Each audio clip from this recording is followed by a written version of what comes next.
name's Melissa Weller, and I'm a bread baker in Brooklyn, New York. And I have been baking bread and making pastries for about 10 years. And most recently I was at Roberta's in Brooklyn, and I worked out of an outdoor wood-fired bread oven where I made naturally leavened breads. So I'm gonna flour my work surface so that I can shape the pizza into a round. Today I'm going to show you what I've learned working in Italian restaurants in New York City. So specifically, I'm going to show you how to make a pizza bianca, some focaccias, some beautiful potato pizza, and then some regular pizzas in a bread oven.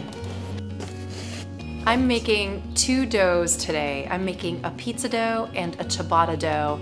And the pizza dough is a simple, straightforward pizza dough.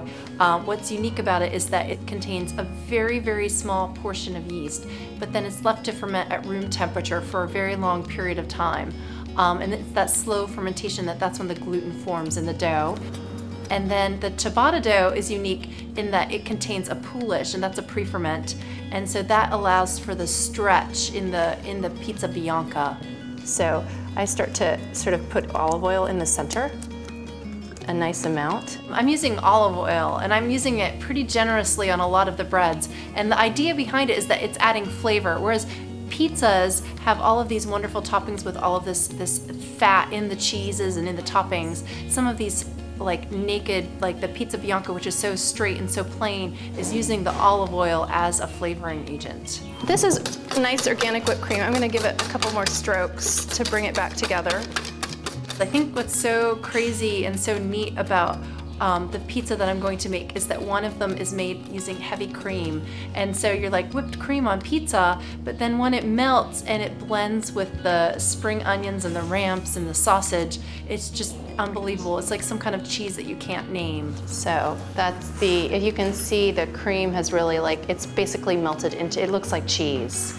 I don't necessarily go for the red sauce pizza. I think probably because I've had it so much that my tendency is to go towards the pizzas that don't have a sauce on them and just have like cheese and like vegetables or something that's a little bit different. The potatoes have been sliced really thinly, so you want to make sure that they're really all covered with olive oil. The potato pizza is special and dear to my heart because I think it's so tasty.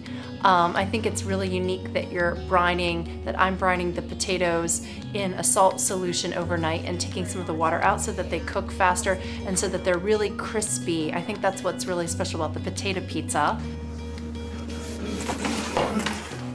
When you're making pizza dough, ideally you want to use a wood-fired oven so you can just crank the temperature up to, it should be about 800 degrees Fahrenheit, so super, super duper hot, and then that just enables the pizza to bake literally in a matter of like a minute or two.